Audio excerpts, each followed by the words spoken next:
തിരുവചനവർഷം തിരുവചനവർഷം വചനവർഷം തിരുവചനവർഷം നിന്നിൽ വസിച്ചിടാൻ തിരുവചനവർഷം നിന്നിൽ വസിച്ചിടാൻ വചനമാരി പൊഴിക്കണേ ദൈവമേ തിരുവചനമാക്കി തീർക്കണേ എന്നെയും. ഇന്ന് നമ്മൾ മർക്കോസിൻ്റെ സുവിശേഷത്തെ പറ്റിയാണ് പഠിക്കാൻ പോകുന്നത്.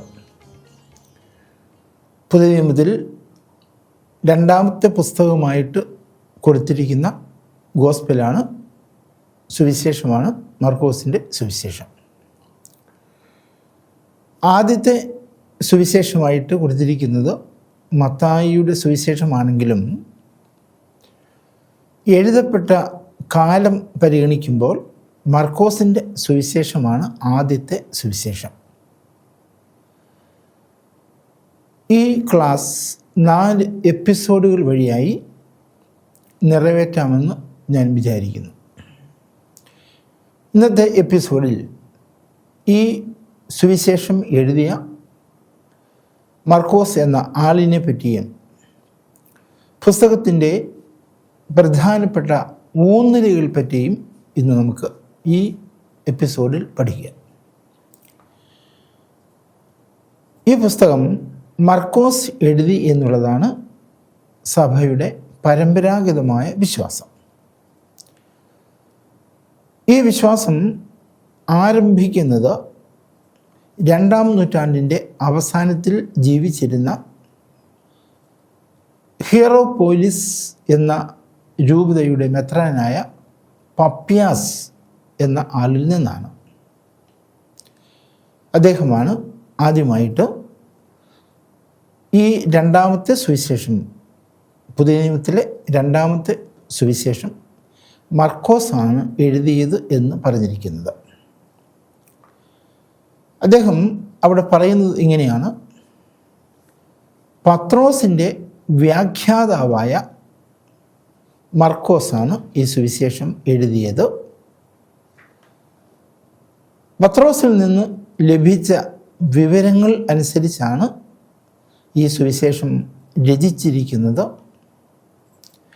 എന്നാൽ ഈ സുവിശേഷത്തിൽ ശരിയായ ക്രമം പാലിച്ചിട്ടില്ല എന്ന് പപ്പ്യാസ് പറയുന്നുണ്ട്.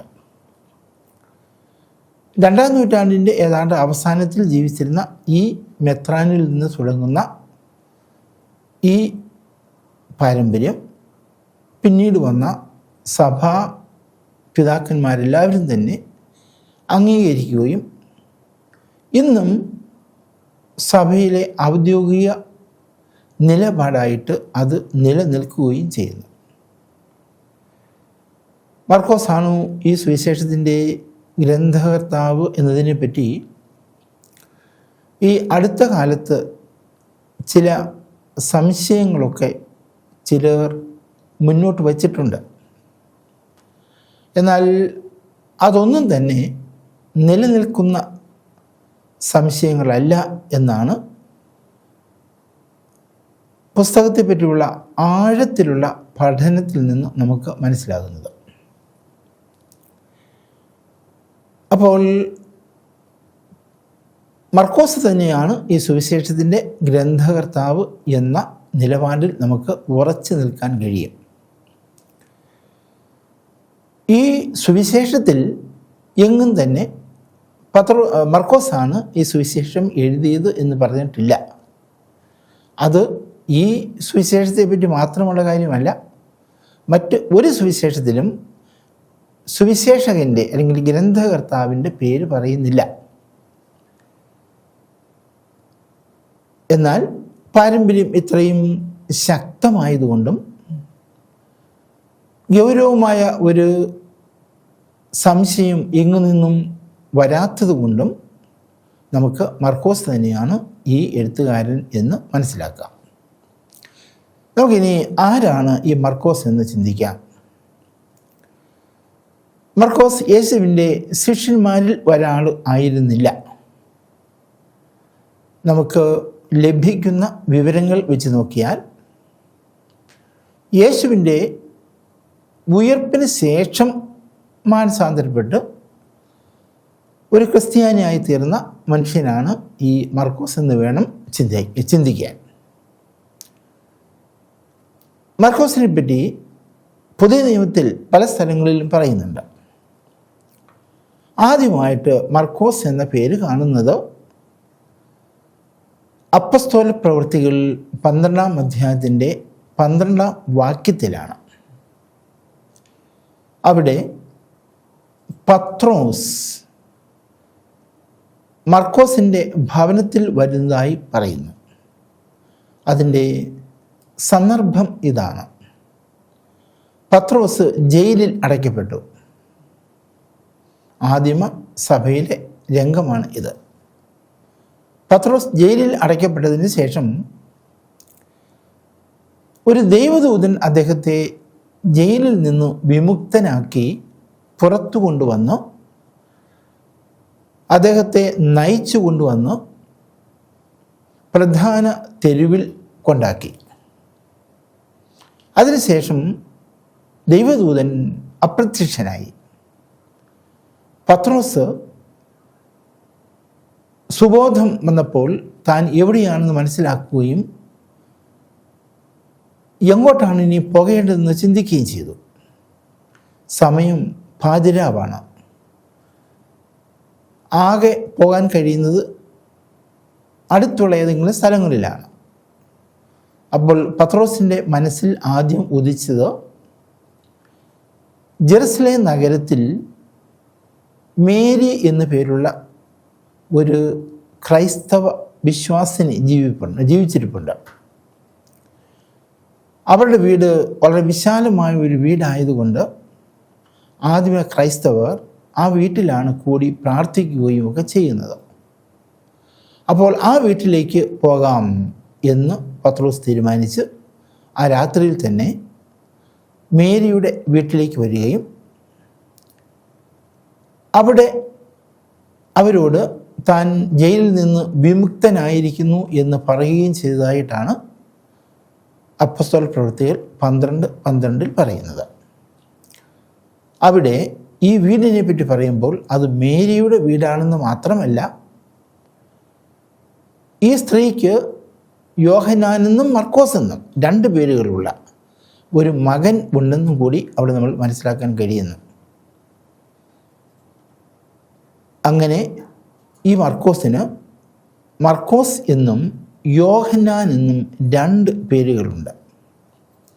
ഈ പേരുകളിൽ യോഹന്നാൻ എന്നുള്ളതാണ് അദ്ദേഹത്തിൻ്റെ യഥാർത്ഥമായ നാമം.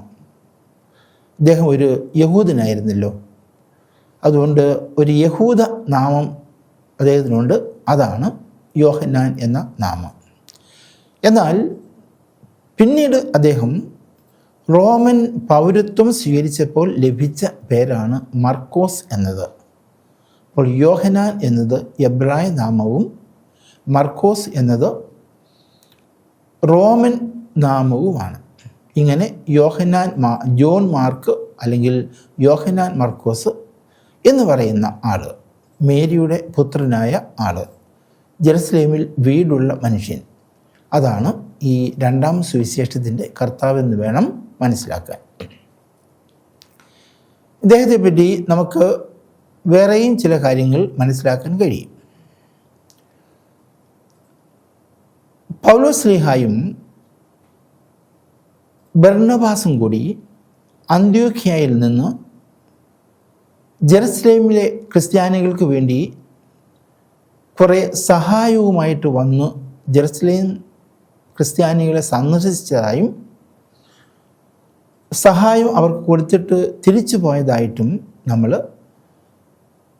അപ്പോസ്തല പ്രവൃത്തികൾ 12:25 വായിക്കുന്നുണ്ട്. അവിടെ ആ വാക്യം ഒരല്പം തെറ്റായ രീതിയിലാണ് നമ്മുടെ POC ബൈബിളിൽ എഴുതിയിരിക്കുന്നത്. അവർ വന്ന് ഈ സംഭാവന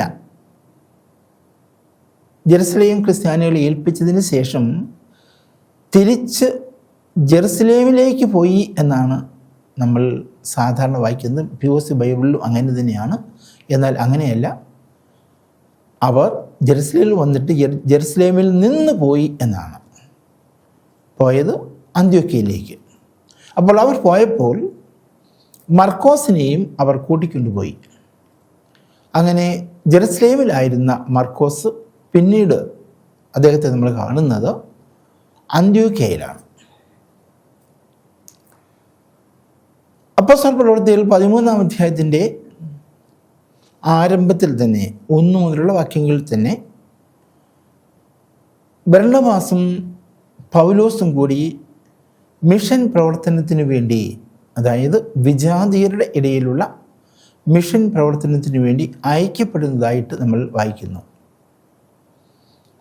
പ്രധാനമായിട്ടും ഈ 2 പേരുമാണ്, അതായത് പൗലോസും ബർണ്ണബാസും.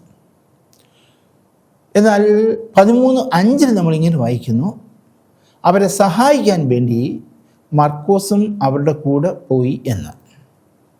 ഈ മർക്കോസ് മറ്റാരുമല്ല, ജോൺ മാർക്കാണ്, അല്ലെങ്കിൽ യോഹന്നാൻ മർക്കോസാണ്. അങ്ങനെ പൗലോസ്ലീഹായുടെയും ബർണ്ണബാസിൻ്റെയും ആദ്യത്തെ മിഷൻ യാത്രയിൽ കൂടെ പോയി അവരെ സഹായിച്ച ആളാണ് ഈ ജോൺ മാർക്ക്. പിന്നീട് നമ്മൾ 13-ാം അധ്യായത്തിൻ്റെ തന്നെ 13-ാം വാക്യത്തിൽ ഇങ്ങനെ വായിക്കുന്നുണ്ട്, അവർ പാംഫോസ് എന്ന് പറയുന്ന സ്ഥലത്തെത്തിയപ്പോൾ, പല സ്ഥലങ്ങളിലും മിഷൻ പ്രവർത്തനം നടത്തി പ്രസംഗിച്ച് പാംഫോസ് എന്ന് പറയുന്ന സ്ഥലത്ത് എത്തിയപ്പോൾ മർക്കോസ് അവരെ വിട്ടുപോയി എന്ന്. അതായത് തുടർന്ന് അവരുടെ യാത്രയിൽ മർക്കോസ് അവരോടൊപ്പം ഉണ്ടായിരുന്നില്ല എന്നാണ് മനസ്സിലാക്കേണ്ടത്.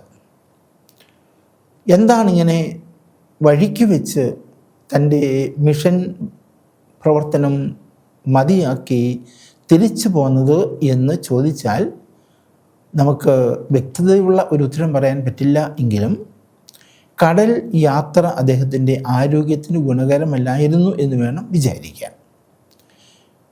പിന്നീട് പൗലോസ് 2 മിഷൻ യാത്രകൾ കൂടി ചെയ്യുന്നുണ്ട്. അവിടെയെങ്ങും മർക്കോസ് കൂടെയില്ല എന്ന് മാത്രമല്ല, നമ്മൾ അപ്പോസ്തല പ്രവൃത്തികൾ 15:37 ഇങ്ങനെ വായിക്കുന്നുണ്ട്, 37 മുതൽ 39 വരെയുള്ള വാക്യങ്ങളിൽ. അതായത് ആദ്യത്തെ സുനഹദോസ് എന്ന് വിളിക്കാവുന്ന ജെറുസലേം സുനഹദോസ് കഴിഞ്ഞ ശേഷം പൗലോസ് ബർണ്ണബാസിനോട് പറയുന്നു, നമ്മൾ മാനസാന്തരപ്പെടുത്തിയ, അതായത് 1ാമത്തെ മിഷൻ യാത്രയിൽ മാനസാന്തരപ്പെടുത്തിയ ആളുകളെ കാണാം, അവരെ പോയി കണ്ട് അവരെ വിശ്വാസത്തിൽ ഉറപ്പിക്കാം എന്ന് പൗലോസ് ബർണ്ണബാസിനോട് പറയുന്നുണ്ട്. ബർണ്ണബാസ് പറയുന്നു, നമുക്ക് മർക്കോസിനെയും കൂടെ കൂട്ടിക്കൊണ്ടുപോകാമെന്ന്. പക്ഷേ പൗലോസ് അതിനെ എതിർക്കുന്നു. കാരണം ആദ്യത്തെ യാത്രയിൽ തങ്ങളോടുകൂടി വരികയും എന്നാൽ തുടർന്ന് തങ്ങളോടൊപ്പം പ്രവർത്തിക്കാതിരിക്കുകയും ചെയ്ത മർക്കോസിനെ കൊണ്ടുപോകുന്നത് പ്രയോജനപ്രദമാകുകയില്ല എന്നതാണ് പൗലോസിൻ്റെ അഭിപ്രായം. അതുകൊണ്ട് അവർ, അതായത് പൗലോസും ബർണ്ണബാസും 2 ഗ്രൂപ്പുകളായിട്ട് തിരിഞ്ഞ് മിഷൻ പ്രവർത്തനത്തിന് പോകുന്നു. പൗലോസ് മർക്കോസിനെ കൂടാതെ സീലാസിനെ തൻ്റെ കൂടെ കൂട്ടുന്നു. ബർണ്ണബാസ് മർക്കോസിനെയും തൻ്റെ കൂടെ കൂട്ടി അങ്ങനെ 2 മിഷൻ ഗ്രൂപ്പുകളായിട്ട് അവർ പ്രവർത്തിക്കുന്നതായിട്ടാണ് നമ്മൾ പിന്നീട് കാണുന്നത്. അപ്പോൾ മർക്കോസിനെ പറ്റി നമുക്ക് കിട്ടുന്ന ആദ്യത്തെ വിവരം ഇതാണ്. പിന്നീട് പൗലോസും മർക്കോസും തമ്മിൽ രമ്യപ്പെട്ടുവെന്നും മർക്കോസ് പൗലോസിനെ അദ്ദേഹത്തിൻ്റെ അന്ത്യകാലത്ത് ശുശ്രൂഷിച്ചിരുന്നുവെന്നും വേണം മനസ്സിലാക്കാൻ. അതിന് ഒരു സൂചന നമുക്ക് ലഭിക്കുന്നത് കൊലോസ്യോസ്കാർക്ക് എഴുതിയ ലേഖനം 4-ാം അധ്യായത്തിൻ്റെ 10-ാം വാക്യത്തിലാണ്. അവിടെ പൗലോസ് തൻ്റെ കൂടെ മർക്കോസും ഉണ്ട് എന്ന് പറയുന്നുണ്ട്. ഈ മർക്കോസ് പൗലോസിൻ്റെ മാത്രം ശിഷ്യനോ അല്ലെങ്കിൽ കൂടെ മിഷൻ പ്രവർത്തനം നടത്തിയ ആളോ അല്ല. അദ്ദേഹം പിന്നീട് പത്രോസിൻ്റെ ശിഷ്യനായി അദ്ദേഹത്തോടൊപ്പം പ്രവർത്തിച്ചുവെന്ന് പത്രോസിൻ്റെ 1-ാം ലേഖനത്തിൻ്റെ 5-ാം അധ്യായത്തിൻ്റെ 13-ാം വാക്യത്തിൽ നമ്മൾ വായിക്കുന്നു. 1 പത്രോസ് 5:13. അവിടെ പത്രോസ് മർക്കോസിനെ വിളിക്കുന്നത് എൻ്റെ മകനായ മർക്കോസ് എന്നാണ്. അതായത് അത്രയേറെ പത്രോസിനെ സഹായിച്ച ഒരു മിഷനറി ആയിരുന്നു മർക്കോസ് എന്ന് നമുക്ക് മനസ്സിലാക്കാൻ കഴിയും. ഈ മർക്കോസാണ് 2-ാം സുവിശേഷത്തിൻ്റെ കർത്താവ്. അപ്പോൾ ഗ്രന്ഥകർത്താവിനെ പറ്റി നമുക്കറിയേണ്ട പ്രധാനപ്പെട്ട കാര്യങ്ങളാണ് ഇത്രയും നേരം ഞാൻ സംസാരിച്ചത്. ഇനി നമുക്ക് ഈ പുസ്തകത്തിൻ്റെ പ്രധാനപ്പെട്ട ഊന്നലുകളെപ്പറ്റി, ഏതൊരു പുസ്തകം എഴുതിയാലും എന്തെങ്കിലുമൊക്കെ ലക്ഷ്യമില്ലാതെ ആരും പുസ്തകം എഴുതുകയില്ലല്ലോ. ലക്ഷ്യമുണ്ടെങ്കിൽ ചില കാര്യങ്ങൾ വളരെയേറെ ഊന്നി പറയുവാൻ ആഗ്രഹിക്കും, മറ്റു ചിലത് അത്ര ഊന്നി പറയാതെയും ഇരിക്കും. അപ്പോൾ ഈ പുസ്തകത്തിൻ്റെ ഈ 2-ാം സുവിശേഷത്തിൻ്റെ ഏറ്റവും പ്രധാനപ്പെട്ട ഊന്നലുകൾ എന്താണ്? അതാണ് നമുക്ക് ഇനി മനസ്സിലാക്കാനുള്ളത്. അത് ഞാൻ വിശദമായിട്ട് അടുത്ത ഒരു എപ്പിസോഡിൽ പറയുകയുള്ളൂ. ഇപ്പോൾ ഞാൻ സൂചിപ്പിക്കുന്നു എന്ന് മാത്രം. ഈ സുവിശേഷത്തിൽ ക്രിസ്റ്റോളജിയും ഡിസൈപ്പിൾഷിപ്പും, അതായത് യേശു ക്രിസ്തുവിനെ പറ്റിയുള്ള ദൈവശാസ്ത്രവും പിന്നെ ശിഷ്യത്വം എന്ന് പറയുന്ന അതിനെപ്പറ്റിയുള്ള ദൈവശാസ്ത്രവും, ഈ 2 കാര്യങ്ങളുമാണ് യഥാർത്ഥത്തിൽ ഈ സുവിശേഷത്തിൽ നമ്മൾ കാണുന്ന പ്രധാനപ്പെട്ട ഊന്നൽ കൊടുത്ത് പറയുന്ന കാര്യങ്ങൾ. അവ രണ്ടും 2 വിഷയങ്ങൾ എന്നതിനേക്കാൾ കൂടുതലായിട്ട് ഒരേ വിഷയത്തിൻ്റെ 2 വശങ്ങൾ എന്ന് വേണം പറയാൻ. അതായത് നമ്മളൊരു കോയിൻ എടുത്താൽ, ഒരു നാണയം എടുത്താൽ അതിന് 2 പുറങ്ങൾ ഉള്ളതുപോലെ പൗലോസ്ലീഹ മർക്കോസിൻ്റെ സുവിശേഷത്തിൻ്റെ 2 വശങ്ങൾ. ഒന്ന്, ആരാണ് ക്രിസ്തു എന്നത്. രണ്ടാമത്തേത്, ആരാണ് ഒരു ശിഷ്യൻ എന്നുള്ളത്. ഈ 2 പ്രധാനപ്പെട്ട കാര്യങ്ങളാണ് ഈ സുവിശേഷത്തിൽ ഊന്നി പറയുവാൻ ആഗ്രഹിക്കുന്നത്. ഇനി നമുക്ക് ഈ സുവിശേഷത്തിൻ്റെ മറ്റൊരു കാര്യം, മറ്റൊരു ഊന്നൽ, അതായത് ഈ സുവിശേഷം വളരെ ഗൗരവമായിട്ട് ക്രിസ്തീയ ജീവിതത്തെ വീക്ഷിക്കുന്ന ഒരു സുവിശേഷമാണ്. എങ്ങനെയാണ് ഈ ഗൗരവമായ വീക്ഷണം എന്ന് പറയുമ്പോൾ നമ്മൾ എന്താണ് ഉദ്ദേശിക്കുന്നത്? അതായത് ഒരു ക്രിസ്ത്യാനി ആകുക എന്ന് വെച്ചാൽ അർത്ഥം ഒരു രക്തസാക്ഷി ആകുക എന്ന് തന്നെയാണ്. അത്രയും പ്രധാനപ്പെട്ട ഒരു ജീവിതമാണ് ക്രിസ്തീയ ജീവിതം. അതുകൊണ്ട് തന്നെ ഈ രക്തസാക്ഷിത്വം വരിക്കുവാനുള്ള മനസ്സില്ലാത്തവർക്ക് ഒരു ക്രിസ്ത്യാനി ആകാൻ കഴിയുകയില്ല എന്ന് തറപ്പിച്ച് പറയുന്ന സുവിശേഷമാണ് ഈ മർക്കോസിൻ്റെ സുവിശേഷം. അതുകൊണ്ട് യേശു ക്രിസ്തുവിനെ ആരംഭം മുതൽ അവസാനം വരെയും കഷ്ടപ്പെടുന്ന ദൈവത്തിൻ്റെ ദാസൻ എന്ന രീതിയിൽ ആണ് ചിത്രീകരിച്ചിരിക്കുന്നത്. ആരാണ് യേശു എന്ന് ചോദിച്ചാൽ ദൈവത്തിൻ്റെ കഷ്ടപ്പെടുന്ന ദാസൻ, the suffering servant of God. അതാണ് മർക്കോസിനെ സംബന്ധിച്ചിടത്തോളം യേശു. അതുകൊണ്ട് യേശു ക്രിസ്തുവിൻ്റെ പീഡാനുഭവത്തിന് വലിയ പ്രാധാന്യമാണ് ഈ സുവിശേഷത്തിൽ കൊടുത്തിരിക്കുന്നത്. ഈ പ്രാധാന്യം പരിഗണിച്ചുകൊണ്ട് ഇന്ന് പല എഴുത്തുകാരും, അതായത് ഈ പുസ്തകത്തിന് വ്യാഖ്യാനം എഴുതിയിട്ടുള്ള ആളുകൾ, ഈ സുവിശേഷത്തെ ഒരു നീണ്ട മുഖവുരയുള്ള പീഡാനുഭവ വിവരണം എന്ന് വിളിക്കാറുണ്ട്. ഒരു ദീർഘമായ മുഖവുരയുള്ള പീഡാനുഭവ വിവരണം. കാരണം 2-ാം അധ്യായം മുതൽ തന്നെ വാസ്തവത്തിൽ ഈ സുവിശേഷത്തിൽ നമ്മുടെ കർത്താവിൻ്റെ പീഡാനുഭവത്തിൻ്റെ ആരംഭം നമുക്ക് കാണാൻ കഴിയും. യേശു ഒരു തളർവാദ രോഗിയെ സുഖപ്പെടുത്തിയ സംഭവമാണ് 2-ാം അധ്യായം 1 മുതൽ 11 വരെയുള്ള വാക്യങ്ങളിൽ പറയുന്നത്. യേശു ആ മനുഷ്യനെ സുഖപ്പെടുത്തിയത് നിന്റെ പാപങ്ങൾ മോചിച്ചിരിക്കുന്നു എന്നും പറഞ്ഞുകൊണ്ടാണ്. അത് കേട്ടിരുന്ന അവിടെ ഉണ്ടായിരുന്ന ഫരീസിയർ യേശുവിനെ ചോദ്യം ചെയ്യുന്നു, എങ്ങനെ നിനക്ക് പാപം മോചിക്കാൻ കഴിയും? ഈ രീതിയിലല്ല അവർ സംസാരിക്കുന്നത്. ഇവന് എങ്ങനെ പാപം മോചിക്കാൻ കഴിയും? ദൈവത്തിനല്ലാതെ മറ്റാർക്കാണ് പാപം മോചിക്കാൻ കഴിയുക? അപ്പോൾ അവിടെ യേശുവിനെ പറ്റിയുള്ളതായ തർക്കം ആരംഭിക്കുന്നു. പിന്നീട് അങ്ങോട്ട് കൂടുതൽ കൂടുതൽ സങ്കീർണമായ രീതിയിൽ യേശുവിനോടുള്ളതായ ഈ വൈരം, യേശുവിനോടുള്ള ശത്രുത വളർന്നു വലുതാകുന്നതും യേശുവിൻ്റെ കുരിശുമരണം ഈ ശത്രുതയുടെ അവസാനത്തെ കണ്ണി ആണെന്നും നമുക്ക് പറയാൻ കഴിയും. അതുകൊണ്ടാണ് 2-ാം അധ്യായത്തിൽ തുടങ്ങുന്ന ഈ ശത്രുത അത് വെച്ചുകൊണ്ടാണ് ഗ്രന്ഥകാരന്മാർ ഈ സുവിശേഷത്തെ suffering or passion narrative with a long introduction എന്ന് വിളിക്കുന്നത്.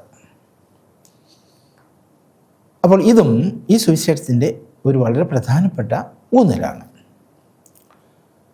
ഇനിയും ഈ സുവിശേഷം എഴുതപ്പെട്ട സാഹചര്യത്തെപ്പറ്റി നമുക്കെന്തറിയാം? എന്താണ് ഈ സുവിശേഷം എഴുതുവാൻ മർക്കോസിനെ പ്രേരിപ്പിച്ച സാഹചര്യങ്ങൾ? നമുക്ക് ലഭ്യമായിട്ടുള്ള ചരിത്ര സാക്ഷ്യവും സുവിശേഷത്തിൽ നിന്ന് തന്നെ ലഭിക്കുന്ന ചില സൂചനകളും എല്ലാം വെച്ചുകൊണ്ട് നമുക്ക് ഈ സുവിശേഷം എഴുതാനുണ്ടായ സാഹചര്യം ഇങ്ങനെ വിവരിക്കാം. റോമൻ ചക്രവർത്തിയായിട്ട് നീറോ അവരോധിക്കപ്പെടുന്നത് AD 64 അദ്ദേഹത്തിൻ്റെ ആ ഭരണം ആരംഭിക്കുന്ന സമയം മുതൽ തന്നെ ക്രിസ്ത്യാനികൾക്കെതിരെ മതപീഡനം ആരംഭിച്ചിരുന്നു. അത് ഔദ്യോഗികമായ മതപീഡനമല്ലായിരുന്നു, എങ്കിലും മതപീഡനം ഉണ്ടായിരുന്നു. റോമൻ ജനങ്ങളും പിന്നെ റോമൻ ജനങ്ങളോട് ചേർന്ന് റോമിലുള്ള യഹൂദന്മാരും ക്രിസ്ത്യാനികളെ പീഡിപ്പിക്കുന്നുണ്ടായിരുന്നു. ആ പീഡാനുഭവ ചരിത്രം ആരംഭിക്കുന്നത് ഇങ്ങനെയാണ്. 64 എന്നോ നീറോ ചക്രവർത്തി അദ്ദേഹത്തിൻ്റെ കൊട്ടാരത്തിൽ ഇരിക്കാതെ ഒരു സമ്മർ വില്ലായിൽ പോയി താമസിക്കുകയായിരുന്നു. ആ സമയത്ത് റോമിൽ വലിയൊരു തീപിടുത്തമുണ്ടായി. ആ തീപിടുത്തത്തിൽ ഒത്തിരി ആളുകൾ മരിച്ചു എന്നാണ് നമുക്ക് ചരിത്രത്തിൽ നിന്ന് മനസ്സിലാക്കാൻ കഴിയുന്നത്. അപ്പോൾ തീപിടുത്തമുണ്ടായപ്പോൾ ജനങ്ങളുടെ പ്രതികരണം ഇത് രാജാവ് തന്നെ അല്ലെങ്കിൽ ചക്രവർത്തി തന്നെ, അതായത് നീറോ തന്നെ തീ വെച്ചതാണ് എന്ന് ആളുകൾ പറയാൻ തുടങ്ങി. അതിന് കാരണമുണ്ട്. നീറോയ്ക്ക് ഭരണകാര്യങ്ങളിൽ ഒരു ശ്രദ്ധയുമില്ലായിരുന്നു. മാത്രമല്ല അദ്ദേഹത്തെപ്പറ്റി പറയാറുള്ളത് ഒരു സാഡിസ്റ്റ് എന്നാണ്. അതായത് മറ്റുള്ളവരുടെ ദുഃഖങ്ങളിൽ സന്തോഷിക്കുന്ന മനുഷ്യൻ. അപ്പോൾ റോമിലെ ജനങ്ങൾ തീയിൽ വെന്ത് നിലവിളിക്കുന്ന ആ ശബ്ദമൊക്കെ കേട്ട് സന്തോഷിക്കുവാൻ വേണ്ടി നീറോയാണ് നഗരത്തിന് തീ വച്ചത് എന്ന ഒരു ചൊല്ല് അല്ലെങ്കിൽ ഒരു ശരിയായിട്ടുള്ളൊരു കിംവദന്തി എന്ന് വേണം പറയാൻ, അത് റോമിൽ പ്രചരിച്ചു. അപ്പോൾ ആളുകൾ കൂട്ടമായിട്ട് നീറോയുടെ കൊട്ടാരത്തിലേക്ക് ഓടിക്കയറി. പക്ഷേ കൊട്ടാരത്തിൽ നീറോ ഇല്ലായിരുന്നു. അവർക്ക് മനസ്സിലായി ഈ സമ്മർ വില്ലായിലാണ് നീറോ താമസിക്കുന്നതെന്ന്. അവർ അങ്ങോട്ട് ചെന്നു. അപ്പോൾ അദ്ദേഹം അവിടെ ഫിഡിൽ വായിച്ചു കൊണ്ടിരിക്കുകയായിരുന്നു എന്നാണ് പറയപ്പെടുന്നത്. അപ്പോൾ ആളുകൾ തള്ളിക്കയറുന്നത് കണ്ടപ്പോൾ നീറോ മനസ്സിലാക്കി തൻ്റെ ജീവൻ അപകടത്തിലാണെന്ന്. നീറോ വിളിച്ചു പറഞ്ഞു, ഈ തീ വെച്ചത് ഞാനോ എനിക്ക് അറിയാവുന്ന ആരെങ്കിലുമോ അല്ല, ഇപ്പോൾ നമ്മുടെ നഗരത്തിൽ വന്ന് താമസിക്കുന്ന പുതിയ ഒരു മതക്കാരുണ്ടല്ലോ, ക്രിസ്ത്യാനികൾ, അവരാണ് തീ വെച്ചത് എന്ന ആശയമാണ് നീറോ ഈ ജനങ്ങൾക്ക് കൊടുത്തത്. അങ്ങനെ നീറോയെ അവർ വിട്ടു. പിന്നീട് അവരുടെ വിദ്വേഷമെല്ലാം പട്ടണത്തിൽ താമസിക്കുന്ന ക്രിസ്ത്യാനികൾക്കെതിരായിട്ടായിരുന്നു. ക്രിസ്തുമതം തുടർച്ചയായിട്ട് പീഡിപ്പിക്കപ്പെടുന്ന ഒരു മതമായിട്ട് മാറി. അതോടുകൂടി പൊതുസ്ഥലങ്ങളിൽ ക്രിസ്ത്യാനികൾക്ക് പ്രത്യക്ഷപ്പെടാൻ തന്നെ പ്രയാസമായി തീർന്നു. ജീവിതം വളരെ ദുരിതപൂർണമാണെന്ന ചിന്ത വന്നപ്പോൾ പലരും തങ്ങളുടെ പഴയ മതത്തിലേക്ക് തിരിച്ചുപോയി. ഈ സന്ദർഭത്തിൽ അനേകർ ക്രിസ്തുമതം ഉപേക്ഷിച്ച് തങ്ങളുടെ പഴയ മതങ്ങളിലേക്ക് തിരിച്ചു പോകുന്നു എന്ന് വന്നപ്പോൾ നിലനിൽക്കുന്ന ക്രിസ്ത്യാനികളെ വിശ്വാസത്തിൽ ഉറപ്പിക്കാൻ വേണ്ടി എഴുതിയ സുവിശേഷമാണ് ഈ മർക്കോസിൻ്റെ സുവിശേഷം എന്നാണ് പൊതുവേ ഉള്ള ധാരണ. അതായത് മർക്കോസ് പറയാൻ ആഗ്രഹിക്കുന്നത്, നിങ്ങൾക്ക് ക്രിസ്ത്യാനികൾ ആകണമെന്ന് ആഗ്രഹമുണ്ടെങ്കിൽ നിങ്ങൾ യേശുവിനെ പോലെ പീഡ അനുഭവിക്കുവാൻ തയ്യാറാകണം. ക്രിസ്തുമതം എന്ന് പറയുന്നത് പീഡാനുഭവത്തിൻ്റെ മതമാണ്. അതിന് തയ്യാറില്ലാത്തവർ ക്രിസ്ത്യാനികളാകാൻ വരാതിരിക്കുക, അതാണ് വേണ്ടത് എന്നിങ്ങനെ ക്രിസ്തുമതത്തിൻ്റെ അടിസ്ഥാനപരമായ ഈ കാഴ്ചപ്പാട് അത് പീഡാനുഭവത്തിൻ്റെ മതമാണ്. എല്ലാം ദൈവത്തിന് വേണ്ടി, ക്രിസ്തുവിന് വേണ്ടി ഉപേക്ഷിക്കുവാൻ, എല്ലാം എന്ന് വെച്ചാൽ സ്വന്തം ജീവൻ പോലും ഉപേക്ഷിക്കുവാൻ തയ്യാറല്ലാത്തവന് ഒരു ക്രിസ്ത്യാനിയാകാൻ കഴിയുകയില്ല എന്ന് ഖണ്ഡിതമായിട്ട് പറയുന്ന ഒരു സുവിശേഷം, അതാണ് ഈ മർക്കോസിൻ്റെ സുവിശേഷം. ഇത് നമുക്ക് വളരെ വ്യക്തമായിട്ട് ഈ സുവിശേഷത്തിൻ്റെ 8-ാം അധ്യായത്തിൻ്റെ 34 മുതലുള്ള വാക്യങ്ങളിൽ വായിച്ചറിയാൻ കഴിയും. അവിടെ യേശുക്രിസ്തു തൻ്റെ ശിഷ്യന്മാരെയും മറ്റ് ആളുകളെയുമൊക്കെ വിളിച്ചിട്ട് പറയുന്നു, ആരെങ്കിലും എന്നെ അനുഗമിക്കാൻ ആഗ്രഹിക്കുന്നെങ്കിൽ അവൻ സ്വന്തം കുരിശെടുത്തുകൊണ്ട് എന്നെ അനുഗമിക്കട്ടെ എന്ന് വെച്ചാൽ അർത്ഥം, എങ്ങനെയാണോ ഒരു കുറ്റവാളി തൻ്റെ ശിക്ഷ അനുഭവിക്കുവാൻ വേണ്ടി തൻ്റെ ശിക്ഷയുടെ ആയുധമായ കുരിശ് വഹിച്ചുകൊണ്ട് ശിക്ഷ നടക്കുന്ന സ്ഥലത്തേക്ക് എങ്ങനെയാണോ യാത്ര ചെയ്യുന്നത്, അതുപോലെ ഒരു കുറ്റവാളിയെ പോലെ ശിക്ഷിക്കപ്പെടാനുള്ളതായ സന്മനസ്സോടുകൂടി സ്വന്തം ശിക്ഷയുടെ ഉപകരണം വഹിച്ചു കൊണ്ടുപോകുന്ന ഒരാളാണ് ക്രിസ്ത്യാനി എന്ന ചിത്രമാണ് നമ്മളവിടെ കാണുന്നത്. അപ്പോൾ ഈ ഒരു ഊന്നൽ, അതായത് ക്രിസ്തുമതം എന്ന് പറയുന്നത് വളരെ സീരിയസ് ആയിട്ടുള്ള, വളരെ ഗൗരവമായിട്ട് മാത്രം മനസ്സിലാക്കേണ്ട ഒരു മതമാണെന്നും അതിന് തയ്യാറില്ലാത്തവർ അതിലേക്ക് പ്രവേശിക്കരുത് എന്നും ഉള്ള ഒരു മുന്നറിയിപ്പ് ഈ സുവിശേഷത്തിലുണ്ട്. അതുകൊണ്ട് തന്നെയാണ് യേശുവിൻ്റെ പീഡാനുഭവത്തെയും ഏറ്റവും ദുഃഖകരമായ രീതിയിൽ വർണ്ണിച്ചിരിക്കുന്നത്. അതുകൊണ്ട് തന്നെയാണ് ശിഷ്യത്വത്തെപ്പറ്റിയും ഈ രീതിയിൽ ഒരു കുറ്റവാളിയുടെ ചിത്രമാണ് ക്രിസ്ത്യാനിയുടെ ചിത്രം എന്ന നിലയിൽ വിവരിച്ചിരിക്കുന്നത്. നമുക്കിനി ഈ സുവിശേഷത്തിൻ്റെ ടെക്സ്റ്റിലേക്ക്, അതിൻ്റെ പാഠത്തിലേക്ക് നമുക്ക് കിടക്കാം. ഈ സുവിശേഷത്തിൻ്റെ 1-ാമത്തെ അധ്യായത്തിൻ്റെ 1-ാം വാക്യം അത് വളരെ പ്രധാനപ്പെട്ടതാണ്. കാരണം ഈ സുവിശേഷത്തെ പറ്റിയുള്ളതായ ഘടനയും മറ്റും മനസ്സിലാക്കാൻ ഇത് വളരെ പ്രധാനപ്പെട്ടതാണ്. 1-ാം അധ്യായത്തിൻ്റെ 1-ാം വാക്യത്തിൽ നമ്മളിങ്ങനെയാണ് വായിക്കുന്നത്, ദൈവപുത്രനായ യേശുക്രിസ്തുവിൻ്റെ സുവിശേഷത്തിൻ്റെ ആരംഭം. ദൈവപുത്രനായ യേശുക്രിസ്തുവിൻ്റെ സുവിശേഷത്തിൻ്റെ ആരംഭം. ഇതിലെ ഓരോ വാക്കും വളരെ പ്രധാനമാണ്. കാരണം ഈ വാക്കുകളുടെ ആ ക്രമം അനുസരിച്ചാണ് ഈ സുവിശേഷത്തിൻ്റെ ഘടന നിശ്ചയിച്ചിരിക്കുന്നത്. അദ്ദേഹം പറയുന്നു, ദൈവപുത്രനായ യേശുക്രിസ്തുവിൻ്റെ സുവിശേഷത്തിൻ്റെ ആരംഭം. അപ്പോൾ യേശുവിനെ പറ്റി പറയാൻ 3 വാക്കുകളാണ് അവിടെ ഉപയോഗിച്ചിരിക്കുന്നത്. ഒന്ന് യേശു എന്നുള്ളത്, രണ്ടാമത്തേത് ക്രിസ്തു എന്നുള്ളത്, മൂന്നാമത്തേത് ദൈവപുത്രൻ എന്നുള്ളത്. അതായത് 3 വാക്കുകൾ കൊണ്ടാണ് ആ യേശു എന്ന വ്യക്തിയെ അവിടെ അവതരിപ്പിച്ചിരിക്കുന്നത്. യേശു എന്നുള്ളത് യേശുവിൻ്റെ പേഴ്സണൽ നെയിമാണ്, വ്യക്തിനാമമാണ്. പിന്നെ ക്രിസ്തു എന്നുള്ളത് യേശുവിൻ്റെ ഔദ്യോഗിക നാമമാണ്. യേശു പഴയ നിയമത്തിലെ ജനങ്ങളുടെ പ്രതീക്ഷ അനുസരിച്ച് അയക്കപ്പെട്ട ക്രിസ്തുവാണ്. അതുപോലെയാണ് ദൈവപുത്രൻ എന്നുള്ളതും, അത് യേശുവിൻ്റെ ഔദ്യോഗിക നാമമാണ്. അങ്ങനെയുള്ള ക്രിസ്തുവും ദൈവപുത്രനും ആയ യേശുവിൻ്റെ സുവിശേഷം, അതാണ് ആ ഒരു വാക്യത്തിൽ പറയാൻ ആഗ്രഹിക്കുന്നത്. അപ്പോൾ യേശുവിന് 2 ടൈറ്റിൽസാണ്, 2 ഔദ്യോഗിക നാമങ്ങളാണ് ഈ 1-ാം വാക്യത്തിൽ കൊടുത്തിരിക്കുന്നത്. ഇതനുസരിച്ചാണ് ഈ സുവിശേഷത്തിൻ്റെ ഘടന ക്രമപ്പെടുത്തിയിരിക്കുന്നത്. അപ്പോൾ അത് വെച്ച് നോക്കുമ്പോൾ സുവിശേഷത്തെ നമുക്ക് 2ആയിട്ട് തിരിക്കാൻ കഴിയും.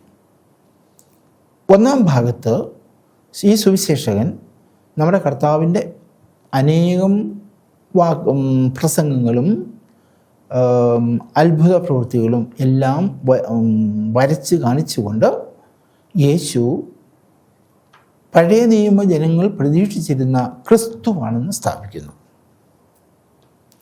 അത് അതിൻ്റെ ഏറ്റവും ഉന്നതമായ സ്ഥാനത്ത് എത്തുന്നത് പത്രോസിൻ്റെ വിശ്വാസ പ്രഖ്യാപനം വഴിയാണ്. 8-ാം അധ്യായത്തിൻ്റെ 29-ാം വാക്യത്തിൽ പത്രോസ് യേശുവിനെ പറ്റി പറയുന്നു, നീ ക്രിസ്തുവാണ് എന്ന്. അതിൻ്റെ കോണ്ടെക്സ്റ്റ് ഒന്ന് മനസ്സിലാക്കണം. അതായത് 8:27 മുതലുള്ള വാക്യങ്ങളിൽ യേശുവും ശിഷ്യന്മാരും ഈ സമയത്ത് സെസേറിയ ഫിലിപ്പി എന്ന് പറയുന്ന ആ പട്ടണത്തിൻ്റെ അടുത്താണ്. അവർ യാത്ര ചെയ്തുകൊണ്ടിരിക്കുകയാണ്.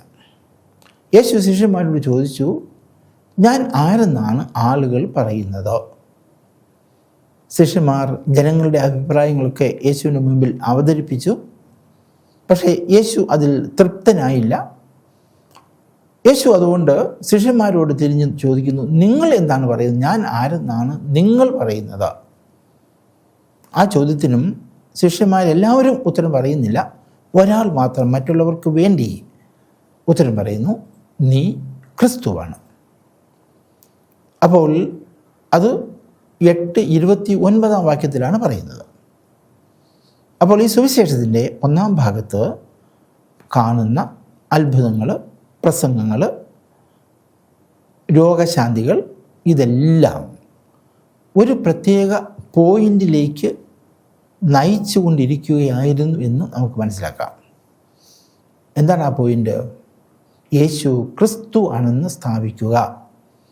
അങ്ങനെ പല കഥകളും പല പ്രസംഗങ്ങളും വിവരിച്ച് ശിഷ്യന്മാരുടെ കൂട്ടത്തിലെ പ്രധാനിയായ പത്രോസിനെ കൊണ്ട് ആ വിശ്വാസം, യേശു ക്രിസ്തു ആണെന്ന വിശ്വാസം പ്രഖ്യാപിപ്പിക്കുന്നു.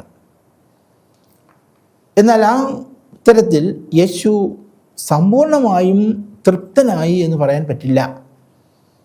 യേശു പത്രോസിനെ പ്രശംസിക്കുന്നതായിട്ടോ ഒന്നും നമ്മൾ അവിടെ, മർക്കോസിൻ്റെ സുവിശേഷമാണ് നമ്മൾ പറയുന്നത്, മത്തായിയുടെ സുവിശേഷമല്ല.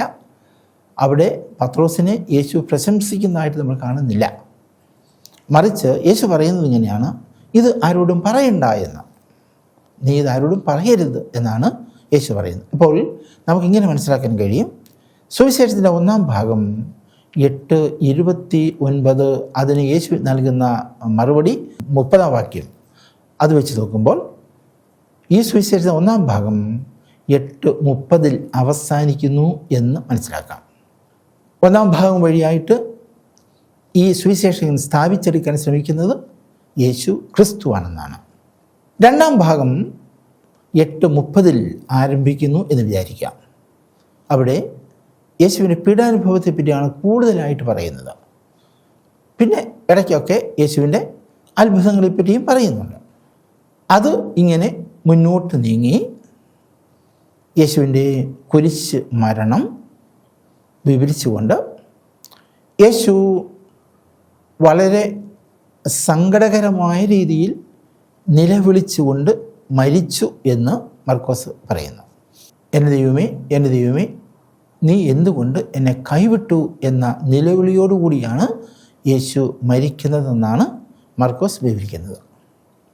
അതിനുശേഷം തൊട്ടടുത്ത് തന്നെ 39 വാക്യത്തിൽ, അത് 15-ാം അധ്യായത്തിൻ്റെ 39 വാക്യം, മർക്കോസ് ഒരു കാര്യം എടുത്തു പറയാൻ ആഗ്രഹിക്കുന്നു. അത് പറഞ്ഞിരിക്കുന്നു. എന്താണത്?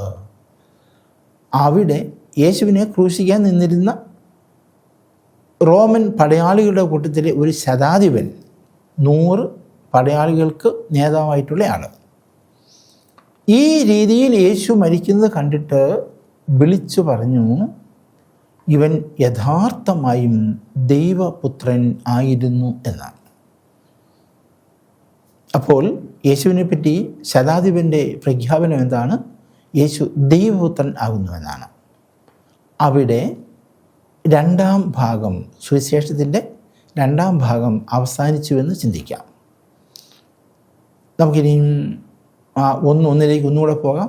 അവിടെ പറയുന്നത് ദൈവപുത്രനായ യേശു ക്രിസ്തുവിൻ്റെ സുവിശേഷത്തിൻ്റെ ആരംഭം എന്നാണ്. അപ്പോൾ യേശുവിനെ പറ്റി 2 ടൈറ്റിൽസ് ആണ് അവിടെ കാണുന്നത്. ഒന്ന് യേശു മിശിഹായാണെന്നും, രണ്ടാമത്തേത് യേശു ദൈവപുത്രനാകുന്നുവെന്നും. മിശിഹായാകുന്നുവെന്നുള്ളത് അതിൻ്റെ അന്ത്യമായി പത്രോസിൻ്റെ പ്രഖ്യാപനത്തോടെ അവസാനിക്കുന്നു. യേശു ദൈവപുത്രനാകുന്നു എന്നുള്ളത് അതിൻ്റെ ഏറ്റവും ഉന്നത ശ്രേണിയിലെത്തി ശതാധിപൻ്റെ പ്രഖ്യാപനം, ഇവൻ യഥാർത്ഥമായും ദൈവപുത്രനായിരുന്നു എന്ന പ്രഖ്യാപനം അതോടുകൂടി അവസാനിക്കുന്നു. ഇങ്ങനെ നമുക്ക് ഈ സുവിശേഷത്തെ 2ആയിട്ട് തിരിക്കാൻ കഴിയും.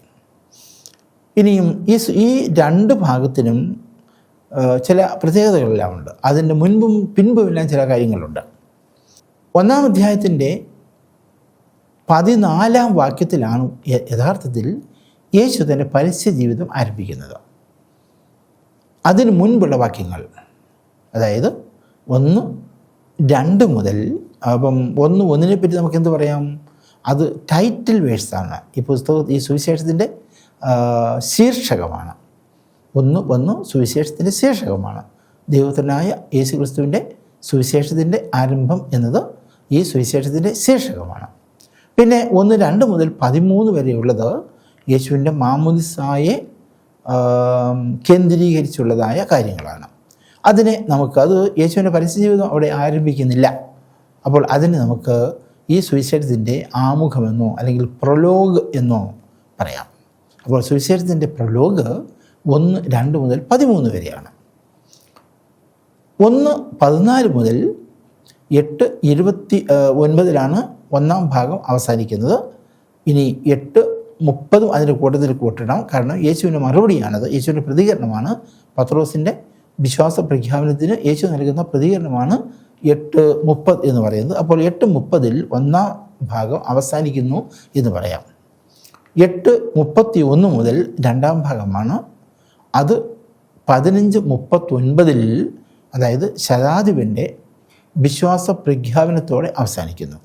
അങ്ങനെ 2 ഭാഗങ്ങൾ. അതിനുശേഷം 15:40 മുതൽ 16:8 വരെയുള്ള ഭാഗങ്ങളെ നമുക്ക് ഈ സുവിശേഷത്തിൻ്റെ ഉപസംഹാരം എന്ന് വിളിക്കാം.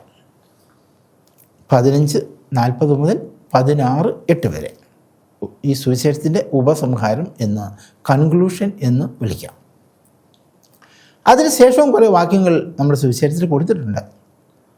അതായത് 16:9 മുതൽ 20 വരെയുള്ള വാക്യങ്ങൾ. ഈ വാക്യങ്ങൾ 16:9 മുതലുള്ള വാക്യങ്ങൾ യഥാർത്ഥത്തിൽ ഈ സുവിശേഷത്തിൻ്റെ പല കൈയെഴുത്ത് പ്രതികളിലും കാണുന്നില്ല. 16:9 മുതലുള്ള വാക്യങ്ങൾ ഈ സുവിശേഷത്തിൻ്റെ പല കൈയെഴുത്ത് പ്രതികളിലും കാണുന്നില്ല. അത് പിന്നീട് വന്ന ചില കൈയെഴുത്ത് പ്രതികളിൽ മാത്രമാണ് കാണുന്നത്. ഏറ്റവും ആദ്യത്തെ കൈയെഴുത്ത് പ്രതികളിൽ, ഏറ്റവും പ്രാചീനമായ കൈയെഴുത്ത് പ്രതികളിൽ 15, 9 മുതലുള്ള വാക്യങ്ങൾ 16, 15 16, 9 മുതലുള്ള വാക്യങ്ങൾ കാണുന്നില്ല. അപ്പോൾ ഈ വാക്യങ്ങൾ പിന്നീട് ആരോ എഴുതി ചേർത്തതാണ്, ആദിമ സഭ എഴുതി ചേർത്തതാകാനാണ് സാധ്യത. ഈ വാക്യങ്ങളിൽ പറയുന്ന കാര്യങ്ങൾ 16, 9 മുതലുള്ള വാക്യങ്ങളിൽ പറയുന്ന കാര്യങ്ങൾ മറ്റ് സുവിശേഷങ്ങളിൽ നിന്ന് എടുത്തതാണ്. മത്തായിയുടെ സുവിശേഷം, ലൂക്കായുടെ സുവിശേഷം, യോഹന്നാൻ്റെ സുവിശേഷം, ഈ 3 സുവിശേഷങ്ങളിൽ നിന്നും എടുത്ത കാര്യങ്ങൾ ചുരുക്കമായിട്ട് ഈ വാക്യങ്ങളിൽ 16, 9 മുതലുള്ള വാക്യങ്ങളിൽ പറഞ്ഞു വെച്ചിരിക്കുന്നു എന്ന് മാത്രം. അപ്പോൾ ആ വാക്യങ്ങളെ 16, 9 മുതലുള്ള വാക്യങ്ങളെ മർക്കോസിൻ്റെ സുവിശേഷത്തിൻ്റെ ഭാഗമായിട്ട് പരിഗണിക്കാൻ പറ്റില്ല. പക്ഷേ ഇന്ന് മർക്കോസിൻ്റെ സുവിശേഷത്തിൻ്റെ ഭാഗം തന്നെയായിട്ടാണ് പ്രസിദ്ധീകരിക്കുന്നത്. അത് ശരിയാണ്. ഇത് മാത്രമല്ല, ഈ വാക്യങ്ങളെയും ദൈവ നിവേശിത വാക്യങ്ങളായിട്ട് തന്നെയാണ് സഭ പരിഗണിക്കുന്നത്. അതിലും നമുക്ക് വേറൊരു രീതിയിൽ ചിന്തിക്കുവാൻ പറ്റില്ല. പക്ഷേ മർക്കോസ് എന്ന എഴുത്തുകാരനോട് ബന്ധപ്പെടുത്തി പറയുകയാണെങ്കിൽ നമുക്ക് പറയാൻ സാധിക്കും 16, 9 മുതലുള്ള വാക്യങ്ങൾ മർക്കോസിൻ്റെ തൂലികയിൽ നിന്ന് വന്നതല്ല, പിന്നീട് വന്നവർ ആദിമ സഭയിലെ നേതാക്കന്മാർ ആരൊക്കെയോ എഴുതി ചേർത്തതാണ്. അതുകൊണ്ടാണ് ഈ വാക്യങ്ങൾ ഏറ്റവും ആദ്യത്തെ, ഏറ്റവും പ്രാചീനമായ കയ്യെഴുത്ത് പ്രതികളിൽ കാണാത്തത്. അപ്പോൾ സുവിശേഷത്തിൻ്റെ ഘടനയെപ്പറ്റി ഒരു പ്രാവശ്യം കൂടി പറയുകയാണ്. 1 മുതൽ 1-ാം അധ്യായത്തിൻ്റെ 1-ാം വാക്യം എന്ന് പറയുന്നത് ശീർഷക വാക്യം. 1-ൻ്റെ 2 മുതൽ 13 വരെയുള്ളത് സുവിശേഷത്തിൻ്റെ ഉപക്രമമെന്നോ അല്ലെങ്കിൽ ആമുഖമെന്നോ പറയാം. 1:14 മുതൽ 8:30 വരെയുള്ളത് സുവിശേഷത്തിൻ്റെ 1-ാം ഭാഗം എന്ന് പറയാം. 8:31 മുതൽ 15:39 വരെയുള്ളത് സുവിശേഷത്തിൻ്റെ 2-ാം ഭാഗം എന്ന് പറയാം. 15:40 മുതൽ 16:8 വരെയുള്ളത് സുവിശേഷത്തിൻ്റെ കൺക്ലൂഷൻ അല്ലെങ്കിൽ ഉപസംഹാരമെന്നോ മറ്റോ പറയാം. പിന്നീട് 16:9 മുതലുള്ള വാക്യങ്ങളെ നമുക്ക് എപ്പിലോഗ് എന്ന് അല്ലെങ്കിൽ പിന്നീട് ചേർത്തത് എന്ന് പറയാം. ഈ രീതിയിലാണ് സുവിശേഷത്തിൻ്റെ ഘടന നമുക്ക് മനസ്സിലാക്കാൻ കഴിയുന്നത്. ഇത് സുവിശേഷത്തിൻ്റെ കണ്ടൻറ്റിൻ്റെ ഉള്ളടക്കത്തിൻ്റെ വെളിച്ചത്തിൽ ഉള്ള ഘടനയാണ്. എന്നാൽ ഈ സുവിശേഷത്തിന് വേറൊരു ഘടനയുണ്ട്. അതായത് ഞാൻ ആദ്യം പറഞ്ഞു, സുവിശേഷത്തിലെ 2 പ്രധാനപ്പെട്ട ഊന്നലുകൾ ക്രിസ്റ്റോളജിയും ഡിസൈപ്പിൾഷിപ്പും ആണെന്ന് പറഞ്ഞു. ആരാണ് യേശു, ആരാണ് ശിഷ്യൻ എന്നുള്ള ഈ 2 ചോദ്യങ്ങൾക്കുള്ള ഉത്തരമാണ് സുവിശേഷത്തിൻ്റെ ഏറ്റവും പ്രധാനപ്പെട്ട ഊന്നൽ. അത് വെച്ച് ചിന്തിക്കുകയാണെങ്കിൽ ഈ സുവിശേഷത്തിന് ഒരു കേന്ദ്ര സ്ഥാനമുണ്ട്. അതായത് ആരാണ് യേശുവെന്നും ആരാണ് യേശുവിൻ്റെ ശിഷ്യനെന്നും വളരെ വ്യക്തതയോടെ പറയുന്ന ഒരു ഭാഗം. ആ ഭാഗത്തെ നമുക്ക് കേന്ദ്രമായിട്ട്, സുവിശേഷത്തിൻ്റെ കേന്ദ്രമായിട്ട് മനസ്സിലാക്കാൻ കഴിയും. അത് 8-ാം അധ്യായത്തിൻ്റെ 22 മുതൽ 10-ാം അധ്യായത്തിൻ്റെ 52 വരെയുള്ള വാക്യങ്ങളാണ്. 8:22 മുതൽ 10:52 വരെ ഇത്രയും ഭാഗത്തെ നമുക്ക് സുവിശേഷത്തിൻ്റെ കേന്ദ്രം എന്ന് വിളിക്കാൻ കഴിയും.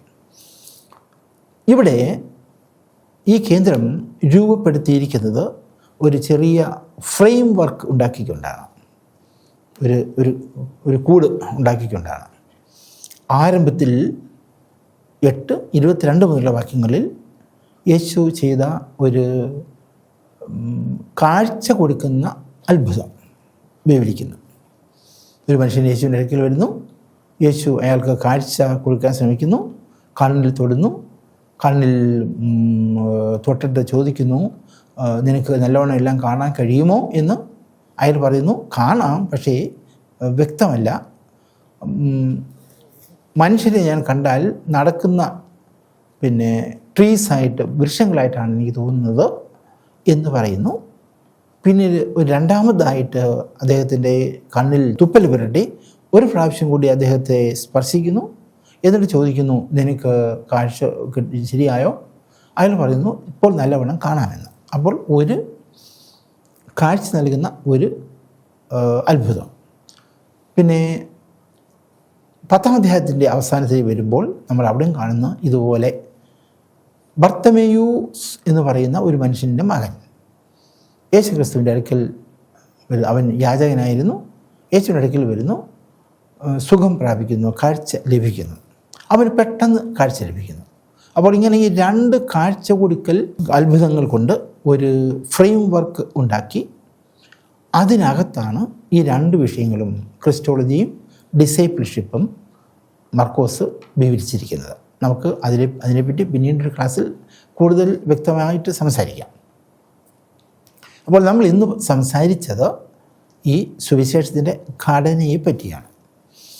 ഘടനയെപ്പറ്റി ഞാൻ ഒരിക്കൽ കൂടി പറയുന്നു. ഒരു ശീർഷക വാക്യം 1:1, ഒരു ആമുഖം അല്ലെങ്കിൽ ഉപക്രമം 1:2 മുതൽ 13 വരെ, ഒരു 1-ാം ഭാഗം 1:14 മുതൽ 8:30 വരെ, ഒരു 2-ാം ഭാഗം 8:31 മുതൽ 15:39 വരെ, ഒരു ഉപസംഹാരം അല്ലെങ്കിൽ കൺക്ലൂഷൻ 15:40 മുതൽ 16:8 വരെ, ഒരു എപ്പിലോഗ് 16:9 മുതലുള്ള വാക്യങ്ങൾ. ഇങ്ങനെയാണ് ഈ സുവിശേഷത്തിൻ്റെ ഘടനയെപ്പറ്റി നമുക്ക് പറയാൻ കഴിയുന്നത്.